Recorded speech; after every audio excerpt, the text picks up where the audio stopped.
Last episode, you pulled a versioned model out of the MLflow registry.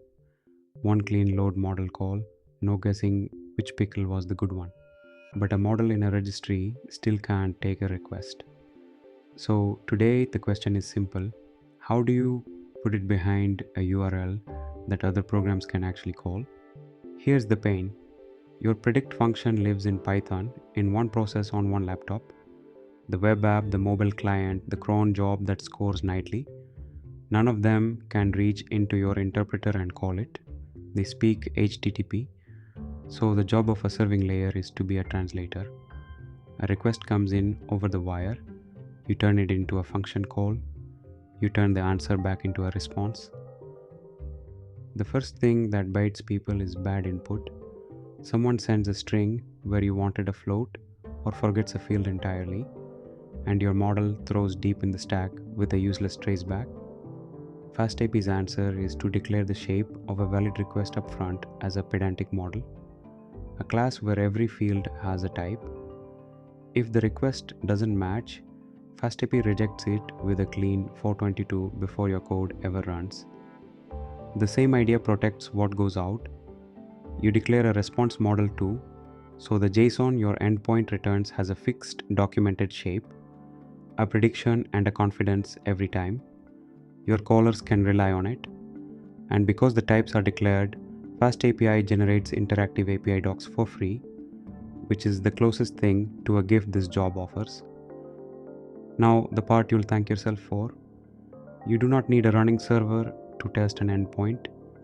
Starlet ships a test client that talks to your app object in process. Same routes, same validation, same response. So you can write a test that posts to predict, checks the status is 200, and asserts the payload looks right. Real test, no port, no UV-con, runs in CI in milliseconds.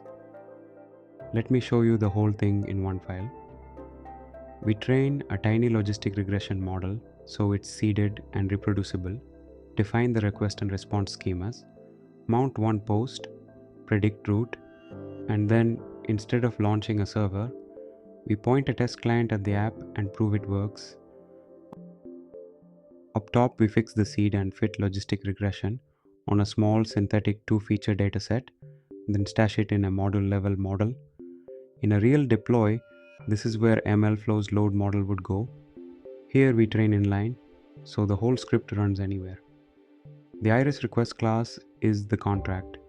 2 floats, petal length and petal width, both required. The route is 6 lines. At app.post predict response model, predict response, says this URL takes a post and the thing it returns will match predict response. Inside we build a feature array from the validated request, call model.predict and model, predict proba, and return a plain diced. FastAPI sees the types and does the JSON serialization and validation on both ends for us.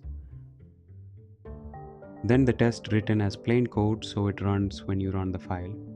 We make a test client os app, post a JSON body with our 2 features, and read back response JSON. The 2 asserts are the whole point. Status code is 200 and the returned label is the class our model actually predicts. No server is listening on any port. The client calls the app directly. Run it. The terminal prints the request we sent, the status code 200 and the JSON back, label 1, confidence 0.9. Then a second malformed request comes back for 122, rejected at the door before the model ever runs.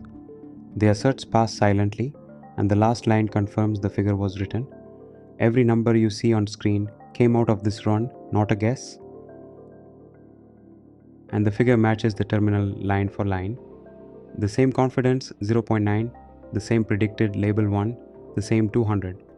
The white card is just a readable picture of the exact handshake the terminal logged. Request in, validated, prediction out. That's your model behind a typed URL, tested without a server even starting. Next episode, FastAPI in depth, dependency injection, error handling, and the lifespan hooks that load your model once instead of on every request.